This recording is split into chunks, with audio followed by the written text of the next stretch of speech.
In the words of the late George Carlin, BS is the glue that binds us together as a nation. Here comes a ton of it. It's time for BSing with Big Nate. Welcome into another edition of BSing with Big Nate. I'm Big Nate, and we kicked this whole thing off when COVID-19 started. Everything was closing. Everything was being canceled. Recreational entertainment basically went away. We're now in phase two. Something that stood out to me was sports. We lost all sports except for professional wrestling. God knows why. But I'm not as qualified to talk about it as my guest today, the voice of the Highlanders, the Pulaski Yankees, and my dear friend, Rick, the Big Dawg Watson. How you doing today, Rick? I'm good. What's going on, Big Nate? In quotes. I'm going to be honest with you. I'm really more than anything just excited to see you and hear your voice again because, frankly, It's been a while. And what have you been up to in all of this time? Trying to keep any semblance of sanity I can with 3 teenagers in my house throughout 3 months of finishing up their school year, and now as we head into the summer. So, I'm ready. I'm ready to get back to work, to say the least.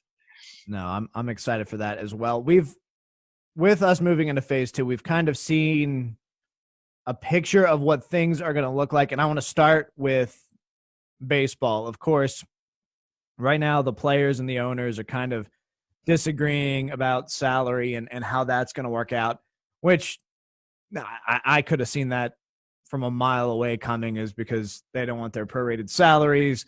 The league doesn't want to spend all of the money they've got. My biggest concern takeaway in May, they released the proposed rule changes, and I just want to talk about those for a little bit. Did you see the list of proposed rule changes? Yeah, and it's almost as if the people that are in charge of the game hate the game in which they legislate. And I think Rob Manfred continues, week by week to kind of put the stamp on the fact that he's the worst commissioner we've seen really in any sport I can remember. And this, any rule changes, and then of course with the continual delay. You talk about being tone deaf. Between Major League Baseball and then the union, I can't imagine a league being more tone deaf to what really their fans really need right now, more than just want. They need baseball to return. But again, I've never seen people seemingly hate the sport in which they govern more than Major League Baseball. It's almost, when I saw that list of rule changes, it's almost like they've never watched the game. The one that particularly stood out to me that I just saw absolutely preposterous, no way it's feasible, is every time the ball changes hands between multiple players, they need to change out the ball. Well, you've got your pitcher and your catcher. That right there is multiple. It's more than one. New ball every time, right? So how much longer is this going to make the game? Are we going to have to switch to 7 innings? The other one that really stood out to me is scoreboard video is prohibited, which is fine because they're going to start out without an audience in the stadium. So that's fine. That makes sense. But what I find particularly baffling is they're still going to do God Bless America. So that leads me to wonder, will we still have the full 7th inning stretch with Take Me Out to the Ball Game? If I think no it one should can grab go. players. They should just make players and the managers, just alternate. Don't even bring a singer in. Who has the best pipes, and you can belt out God Bless America in the 7th inning. They can make that work. You just have, and then at the end of the season, you have all the fans vote and get the fans involved, and you can have a World Series of best Take Me Out to the Ball Game. What have you been watching and doing? What have I been watching? A lot of old games, to be honest. I've been watching. I have a bunch of games recorded. I'm a lifelong Broncos fan. I have a bunch of old Super Bowl. I've watched all the Super Bowls again, and some Radford basketball games. I've been watching those again on ESPN Plus, just things like that. Because really, there's so little on television, as you know, to offer. I mean, there's some Netflix things that I've tried. I was always a huge Parks and Rec fan, so I've been going back and just watching those again. Anything to create some kind of levity from the constant nothingness. My dad has started watching old, like, he's at the point where he's rewatching the Tour de France from years ago. It was Why? Why would you do that to yourself? Lance had to give back. Was that? I'm certain it was one of them. I think one of the ones he watched was like the year that like the top 8 had to give back their. They were all doping. Yeah, they were all doping. But something that I was fortunate enough to relive and rewatch throughout all of this was the Washington Nationals World Series win last year, and it stands out to me that baseball, even if the game is old, even if you've seen it, even if you know the outcome, there's still that level of excitement. And like you were saying, that's something we need back more than anything right now. This country kind of needs the national pastime. We need that nostalgia. We need that sensation of camaraderie. And the league's just throwing it away. I feel with that and the potential cutting of teams throughout minor leagues, do you think we'll even have a baseball season this year? The latest results of yesterday, when you had the players want to play games because obviously they want to be paid more. The players seem to identify with the fans much better than the owners, even though that's the fans that the owners really, they have to have the fans or they can't do all the things they want. It's a multi-billion-dollar industry, and the owners seem to forget that. But the players want the longer season. And this preposterous 50-game season the owners apparently wanted to play, that with the fact this 5-round draft, which is just absolutely ludicrous in my mind. No reasoning behind that at all. My answer right now is I'm very skeptical. I thought they would fall in line. The NBA and the NHL figured it out, and they've come up with some really cool-looking adjustments here with the 22 teams down in Orlando. Yeah. NBA did. That was well done, well conceived. And then, the NHL's got their playoffs here with the 24. I think those leagues get it.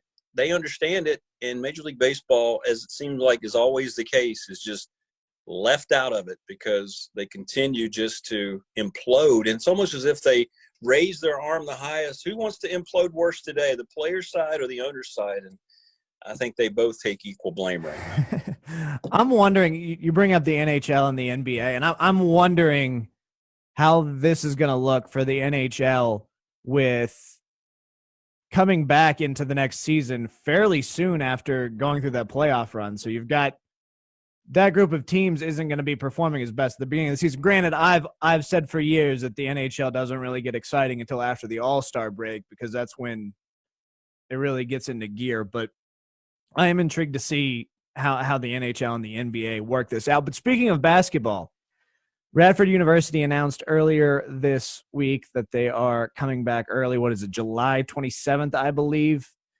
Yeah, and August 3rd will be when classes begin. I believe that's the date. So very optimistic. And I want to give kudos to, President Hemphill, because it seems like everybody wants to promote as much negativity as they can about whatever this has been we've had to wait through with the alleged pandemic. And I think with President Hemphill, he's shown leadership throughout all this and been very optimistic. So it's been good to see that he's taken the bull by the horn and he's saying, look, he understands the value of it. Students need to be on campus.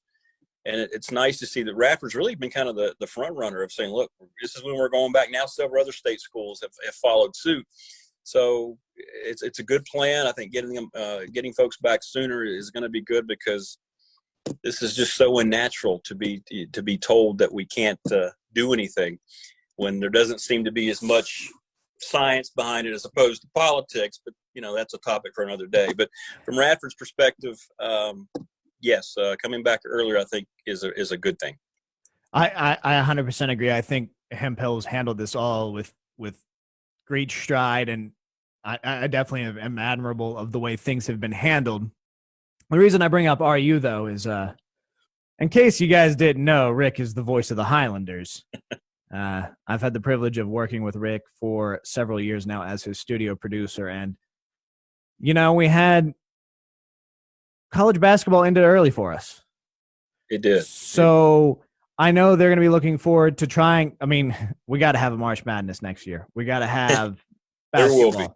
So is there any rumblings, any looking ahead to that? Because I know they've started to look at recruitment weekends. They've started to look at stuff like that. So, what's it look like for RU basketball in the fall? Well, I think in terms of fall sports, the conversations I've been involved with the administration is, we're planning to go.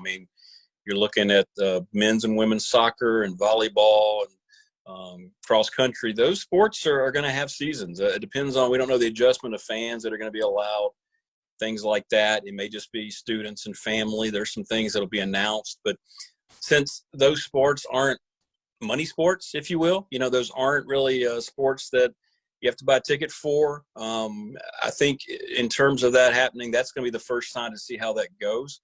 How comfortable will coaches and students be getting back close to one another and just doing what they have always done, practice and get ready for the season. So I think the fall is going to be kind of the guinea pig for the rest of it. From a national perspective, they will play college football. They can't not play college football.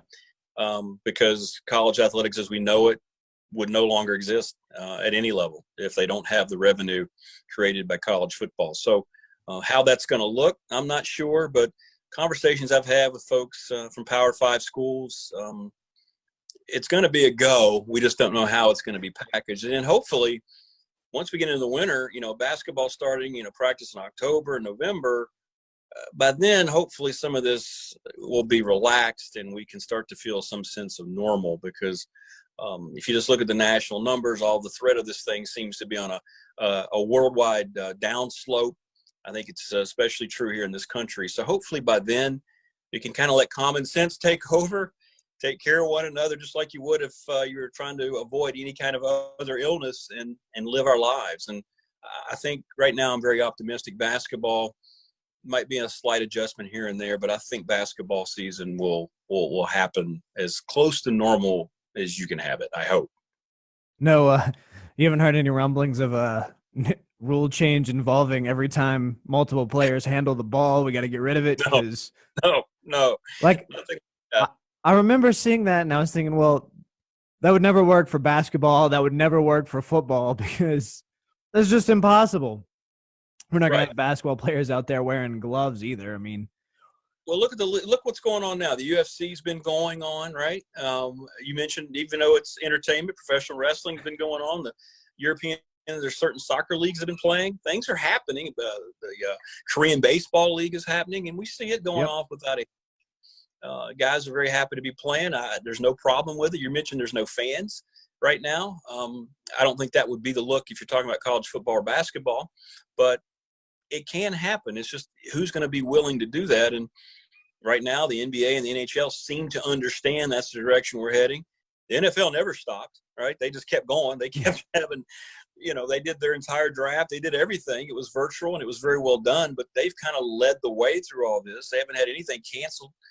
They made adjustments. But I think once you see the NBA and the NHL hopefully proceed very successfully here, once they get going again, that's going to show everybody else, okay, it's time now that we now have our example of what we need to do so we can all start going forward. Yeah, it seems like our gut reaction, our knee-jerk reaction to this was to just cancel everything. The one that really baffles me is NASCAR postponing races because your entire pit crew, your entire crew is wearing helmets and fire suits. Like, other than your spotters, most everyone's got a helmet on. And it's not really like they're wearing gloves, they've got protection.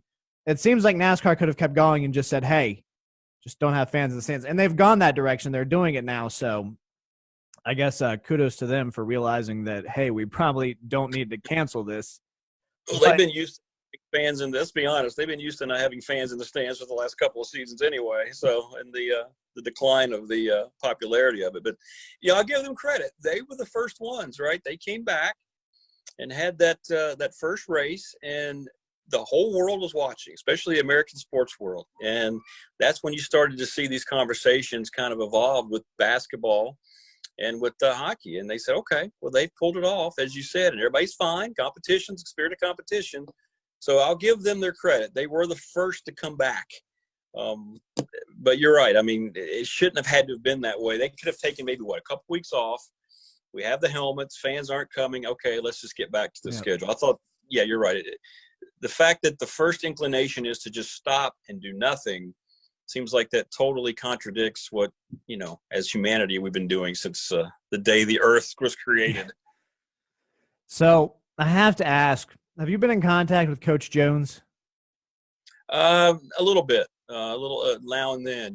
He and obviously a lot of our former players, I've been talking to them with everything that's going on in the world with the just inhumane murder of George Floyd. I mean, it's a different perspective obviously going on, and I see the things on social media. It's something that, let's be honest, you and I can't understand. We can be sympathetic and saddened and sickened by it, but we can never ever relate to what Coach Jones still feels, I'm sure. Not speaking for him, but on a daily basis. But I have spoken to several of our players about it, former players that have come through, and we have a great conversation. As a matter of fact, it's going to show up on our website that I did with Keon Brown about all this. And I think people need to take the time to watch all 20 minutes of it and listen to his perspective, and maybe you'll understand a little bit better as to why you're seeing the outrage that you are. But, I know Coach Jones, I talked to him around Easter, and he was doing fine. And I know he's been traveling as much as he can, and it's a whole new team. We lost everybody. Yeah. They're all gone. So except for a couple of guys. So he's going to have at least a 6-person recruiting class. And I know he's been very busy with his coaches, still recruiting virtually. And they've been able to get, I think since this whole thing started, Nate, I think they've been able to get 3 or 4 commitments for this class. So we're going to have a bunch of new guys. And I know everybody's getting ready to get excited to get back into the gym here, hopefully over the summer with workouts, and get everybody acclimated to being a Radford basketball player. I don't know if you read my mind there, or we just have that bond, but I wasn't even going to the George Floyd yet. That was going to be a follow-up. Very important. And I'm glad you said what you said. I think it's important to understand that we don't have that same perspective, and we can't, I've been following this, I've been watching, and I've just been angry about the whole situation and the injustice that's being suffered. And I'm not even living it. So I'm thankful that I'm able to have that perspective in those interactions. And I'm glad that you're talking to the players about it, and that stuff's going to be coming about. So I'm going to be sure to share that once that hits, because I do think it's incredibly important. But my other concern there was Coach Jones. Every conversation I've ever had with him, his mind is always on basketball. So I was making sure he was okay, and still. So yeah, that sounds about like what I expected for Coach Jones, that he's still looking forward, looking ahead. And that's exciting stuff. I can't wait for us to get basketball back and get back to working on some sports. I'm just excited that Mike's back with us. He was a candidate for a couple of jobs, and it looked like maybe he had one and we weren't going to have him around anymore. But he followed his heart and came back to Radford. So we're very excited. We kept 2 of the Joneses, right? We kept Mike, and obviously we kept Miles, who was on the team last year. We lost one, but Carlik Jones and his magnificent talents, and a guy who's going to be an NBA player. It's just a matter of when. We want to wish him the best as he takes on this final year of eligibility, his graduate year down at Louisville. And, he's penciled in to be a starter, and I've spoken to him a few times, and he picked a place that he just felt like he could come in and make an immediate impact and help his stock even more. And he did so much for Radford basketball, and he's hit the biggest shot in the history of Radford basketball, and that's going to be his legacy. And knowing the kind of young man he is, he's going to succeed in the ACC, and folks will get excited if they get a chance to watch Louisville play. Hopefully they come to Blacksburg. I haven't seen any kind of scheduling and things like that, but so keeping 2 out of 3 of the Joneses is not too bad when you saw what was laid out there, and could have lost a lot more than just a bunch of players, because he could have lost Mike, and we could have lost the coaching staff. So I'm just grateful that those guys are going to be back, and I've talked to them about it. They're excited about the new crop of players. It's going to be fun. Newness can be fun, frustrating and fun, especially if you're a head coach. But I know Mike will, as he always does, he'll mold these guys into being a Big South championship caliber team. To a certain degree, I feel like the universe just likes to throw challenges at Coach Jones, because he's really good at adapting and handling change, and so I'm excited. I'm looking forward to this basketball season, and of course, as always, if you'll have me again, Rick, I would love to be your studio producer.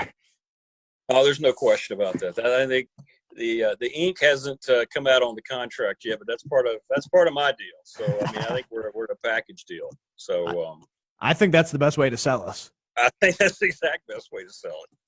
Even though I missed your wedding. I forgive you for that. You had important things going on. I did. Thank you so much for coming on, Rick. No, it was fun, man. Thanks for having me. Anytime.